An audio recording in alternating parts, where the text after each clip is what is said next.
High viewers, நாம் இந்த வீடியோவில் எதை பற்றி பார்க்க போகிறோம் அப்படின்னா, கிட்டத்தட்ட 14 நூற்றாண்டுகளுக்கு பழமையான கதைகள்லேருந்து உருவாக்கப்பட்ட ஒரு கோவிலை பற்றி தான் பார்க்க போகிறோம். அதாவது இந்த கோவில் சிவபெருமானோட இன்னொரு அவதாரம்னு கூட சொல்கிறாங்க. இந்த கோவிலை பற்றி இன்ட்ரெஸ்டிங்கான நிறைய கதைகள் இருக்குது, நிறைய வரலாறுகளும் இருக்குது. நாம் இந்த வீடியோவில் ஒரு சின்ன ஷார்ட் ஹிஸ்ட்ரியாக விளாகாக நாம் பார்க்கலாம் வாங்க. இந்த கோவிலை பற்றி ஒரு ஃபுல் ஹிஸ்ட்ரியை அடுத்தடுத்த வீடியோஸில் நாம் பார்ப்போம்.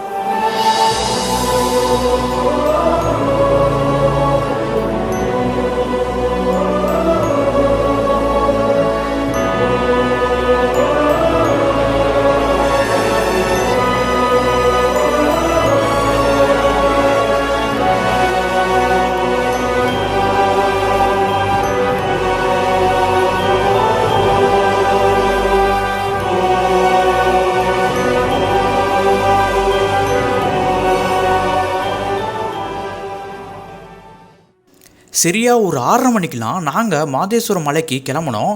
ஆக்சுவலாக இந்த மாதேஸ்வரம் மலை எங்கே இருக்குதுன்னு கேட்டிங்கன்னா, கர்நாடகாவில் இருக்க ஜமராஜ நகர் அப்படிங்கிற ஒரு டிஸ்ட்ரிக்டில் தான் இருக்குது. நம்ம தமிழ்நாட்டில் கொளத்தூர்லேருந்து சரியாக ஒரு 40 கிலோமீட்டர்ஸ் அவையில் தான் இந்த மாதேஸ்வரம் மலை இருக்குது.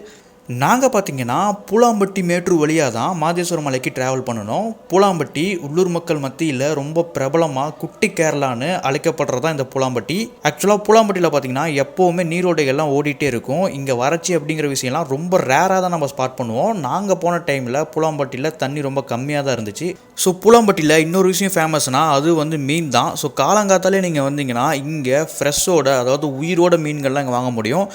நாங்கள் இங்கே பூலாம்பட்டியை இந்த ஆற்றை பார்த்துட்டு இருக்கும்போது பக்கத்தாலே பார்த்தீங்கன்னா இந்த அக்கா வந்து மீன் விற்றுட்டு இருந்தாங்க.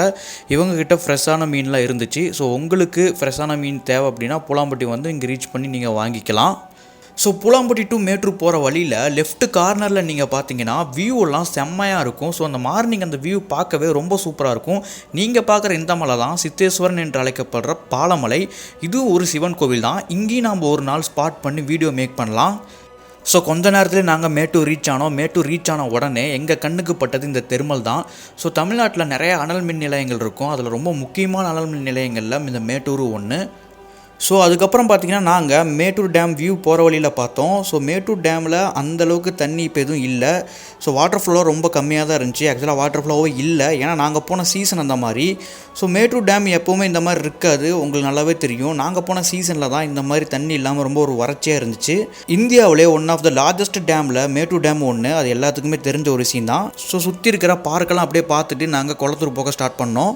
ஸோ அதுக்கப்புறம் பார்த்திங்கன்னா நாங்கள் கொளத்தூருக்கு ரீச் ஆனோம். ஸோ கொளத்தூர் பற்றி இன்ட்ரெஸ்டிங்கான விஷயங்கள்லாம் நிறையா இருக்குது. கொளத்தூரில் பார்த்திங்கன்னா விடுதலை புலிகளுக்கு பயிற்சி தந்ததாக ஒரு தகவல் இருக்குது. அது மட்டும் இல்லாமல் வீரப்பன் அவரோட ஊரும் இங்கே கிட்ட தான் இருக்குது.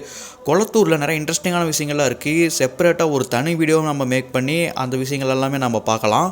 ஸோ அதுக்கப்புறமா பார்த்தீங்கன்னா நம்ம தமிழ்நாட்டோட பார்டரை கிராஸ் பண்ணி அடுத்த பார்டரான கர்நாடகா பார்டருக்கு நாங்கள் ரீச் பண்ணோம். ஸோ மாதேஸ்வரம் மலை நாங்கள் ஏற ஸ்டார்ட் பண்ணிட்டோம். ஏற வழியிலே பார்த்தீங்கன்னா ஒரு கோவில் இருந்துச்சு. ஆக்சுவலாக இந்த கோவிலோட ஹிஸ்ட்ரி என்ன அப்படின்னு பார்த்தீங்கன்னா, இந்த பரமேஸ்வரனுக்கு பிரசாதம் படைக்கும் போது அங்கேருந்து ஒரு எள்ளுருண்டை கீழே உருண்டு வந்ததாக ஒரு தகவல் இருக்குது. அந்த எள்ளுருண்டை தான் இங்கே நந்தி ஷேஃபில் ஒரு லிங்கமாக மாறினதாக ஒரு தகவல் இருக்குது. நாங்கள் அங்கே இருக்கிற பூசாரிங்கக்கிட்ட இந்த விஷயங்கள்லாம் கேட்டு நாங்கள் தெரிஞ்சுக்கிட்டோம். ஆக்சுவலாக இந்த கோவிலுக்குள்ளே, அதாவது இந்த ஃபாரஸ்ட் கோவிலுக்குள்ளே போகிறதுக்கு எந்த ஒரு அலோடும் கிடையாது. ஸோ இங்கே நாம் வந்தோம் அப்படின்னா ஜஸ்ட்டு இங்கே சாமி கும்பிட்டுட்டு நம்ம உடனே மலை ஏறுற மாதிரி தான் இருக்கும். தென் ஃபைனலாக மாதேஸ்வரம் மலைக்கு நாங்கள் வந்து சேர்ந்தோம். நீங்கள் பார்க்குற இந்த விஷுவல்ஸ் எல்லாமே மாதேஸ்வரம் மலையிலேருந்து எடுக்கப்பட்ட ஒரு விஷுவல்ஸ் தான்.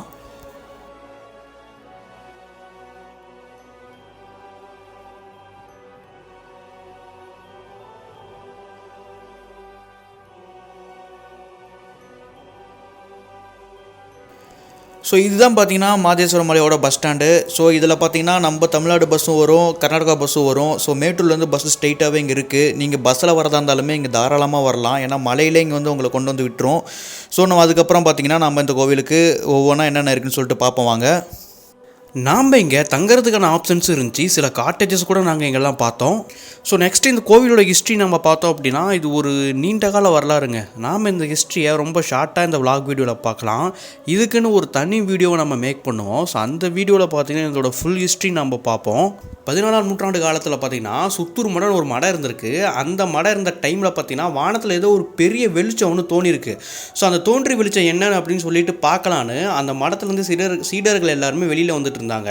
ஸோ அப்படி வந்துட்டு இருக்கும்போது பார்த்தீங்கன்னா சிற்புருஷர் என்று சித்து நஞ்சு தேசிகர் என்ற ஒருத்தரும் அந்த மடத்துலேருந்து வெளியில் வந்திருக்காரு.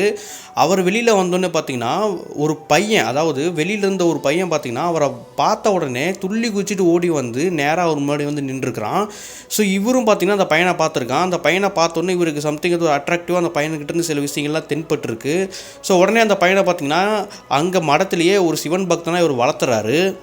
ஸோ அந்த மடத்திலே பார்த்தீங்கன்னா இந்த சின்ன பையன் வளர்ந்துட்டு இருக்கிறான். ஸோ வளர்ந்துட்டு இருக்க சூழ்நிலையில் பார்த்தீங்கன்னா அங்கே இருக்கிற குரு நம்ம ஈஸ்வரனுக்கு பூஜை பண்ணுறதுக்கோசரம் சில மலர்களை பறிச்சிட்டு வர சொல்லி அங்கே இருக்கிற சீடர்களை அனுப்பி வைக்கிறாரு.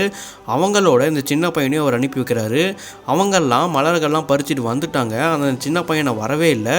எங்கே அவன் காணோம் அப்படின்னு இவங்க யோசிச்சுட்டு இருந்த டைமில் பார்த்தீங்கன்னா புலி உரும்புற சவுண்டு ஒன்று கேட்டுச்சு. இவங்க எல்லோரும் பின்னாடி திரும்பி பார்த்தாங்க. அந்த புலி மேலே இந்த சின்ன பையன் உட்காந்துட்டு வந்துட்டு இருந்தான். அதை பார்த்தோன்னே இவரோட மனசில், அதாவது குருவோட மனசில், இவன் கண்டிப்பாக சிவபெருமானால் இன்னொரு அவதாரமாக தான் இருக்குன்னு தெரிஞ்சுக்கிட்டு இந்த மாதிரி பல வித்தைகளை கற்றுக்கிறதுக்கோசரம் இன்னொரு குருக்கிட்ட அவர் வந்து இந்த சின்ன பையனை அனுப்பி வைக்கிறாரு. அந்த இடத்துக்கு போய் இந்த சின்ன பையன் நிறைய வித்தைகளை கற்றுக்கிறாரு. அங்கே பார்த்தீங்கன்னா இவர் ஒரு பூவை அரணையாகவும் ஒரு பூவை பூச்சியாகவும் மாற்றுற மாதிரி, அது மட்டும் இல்லாமல் ஒரு பூவை தேலாக மாற்றுற மாதிரி பல வித்தைகள் அங்கே கற்றுக்கிட்டு இருக்கிறாரு. கற்றுக்கிட்டு இதை மக்கள்கிட்டையும் அவர் கொண்டு வந்து தன்னோட வித்தைகள்லாம் காமிச்சிக்கிட்டு இருக்கிறாரு. அது மட்டும் இல்லாமல் இவரோட கைப்பட்டாலே ஆடு மாடுகளான கால்நடைகளுக்கு எந்த நோயும் வராதுன்னு அங்கிருந்த ஊர் மக்கள்லாம் நம்பினாங்க. ஏன்னா அந்த மாதிரி சம்பவங்கள் தான் இவர் பண்ணி காமிச்சிட்டு இருந்தார். இவர் கொஞ்சம் கொஞ்சமாக வளர்ந்து அங்கே இருக்க நிறைய வித்தைகளாக கற்று முடிச்சுட்டு அதுக்கப்புறம் பார்த்தீங்கன்னா அனுப்பி வைத்த பழைய குருவோடையே வந்து சேர்ந்தார். அவரு வந்து சேர்ந்து உக்காந்த ஒரு இடம் தான் இந்த மாதேஸ்வரம் மலை. மாதன் என்ற ஒரு சித்தர் பார்த்தீங்கன்னா தன்னோட தவத்தால் லிங்கமாக மாறி மாதேஸ்வரன் என்ற ஒரு அவதாரம் தான் எடுத்துருக்கிறாரு. ஸோ அதை தான் இந்த மலைன்னு சொல்கிறாங்க. அவர் எடுத்த அந்த இடம் தான் இந்த மாதேஸ்வரம் மலை அப்படின்னு சொல்கிறாங்க. அது மட்டும் இல்லாமல் நிறைய விதமான வேண்டுதல்கள்லாம் மக்கள் இங்கே பின்தொடர்ந்து இன்னமும் பண்ணிகிட்டு இருக்காங்க. நீங்கள் இந்த கோவிலுக்கு ஒன்ஸ் வந்துட்டாலே நீங்கள் நிறைய பேரோட கையில் பார்த்தீங்கன்னா கண்டிப்பாக இந்த மாதேஸ்வரனோட கவுரு இருக்கும். அப்படி இல்லைன்னா கண்டிப்பாக அவங்க நெத்தியில் பட்டை இருக்கும். பட்டை இல்லாமல் மேக்ஸிமம் நீங்கள் இந்த கோவிலில் யாரையும் பார்க்கவே முடியாது. அந்தளவுக்கு ஒரு பக்திமயமாக இந்த கோவிலோட சரௌண்டிங்ஸை ரொம்ப சூப்பராக இருக்கும். ஸோ இந்த மாதேஸ்வரம் மலையை பற்றி நம்ம தொடர்ந்து பேசிகிட்டே போகலாம். பேசுகிறதுக்கு அவ்வளோ விஷயம் இருக்குது. நீங்கள் இந்த வீடியோவில் பார்த்த இந்த சின்ன இன்ஃபர்மேஷனில் ஏதோ உங்களுக்கு ஒரு முரண் இருந்தாலோ, அதாவது இந்த இன்ஃபர்மேஷன் தப்பு, ஹிஸ்ட்ரியில் வந்து இப்படி இல்லை உங்களுக்கு இந்த மாதேஸ்வரம் மலையை பற்றி என்ன தோணுச்சு அப்படிங்கிறதெல்லாம் நீங்கள் கமெண்ட் செக்ஷனில் சொல்லுங்கள். சப்போஸ் நான் சொன்னதில் சில தவறுகள் இருக்கலாம், நீங்கள் வந்து அதை கரெக்ட் பண்ணுற விதமாக கூட நீங்கள் கமெண்ட் செக்ஷனில் உங்களுக்கு என்ன தோணுதோ அதை நீங்கள் தாராளமாக சொல்லலாம். ஸோ இது மட்டும் இல்லாமல் நம்ம அடுத்த வீடியோவில் இந்த மாதேஸ்வரம் மலைக்கு செப்பரேட்டாக அனலைஸ் பண்ணி டீட்டெயிலாக நம்ம ஒரு வீடியோ போட போகிறோம். அதோட ஹிஸ்ட்ரி நம்ம ஃபுல்லாக கவரப் பண்ணி வீடியோ போடலாம். ஸோ கண்டிப்பாக உங்களோட சப்போர்ட் எங்களுக்கு தேவை. நீங்கள் கண்டிப்பாக லைக் பண்ணுங்கள், கமெண்ட் பண்ணுங்கள், இந்த சேனலை சப்ஸ்கிரைப் பண்ணுங்கள்.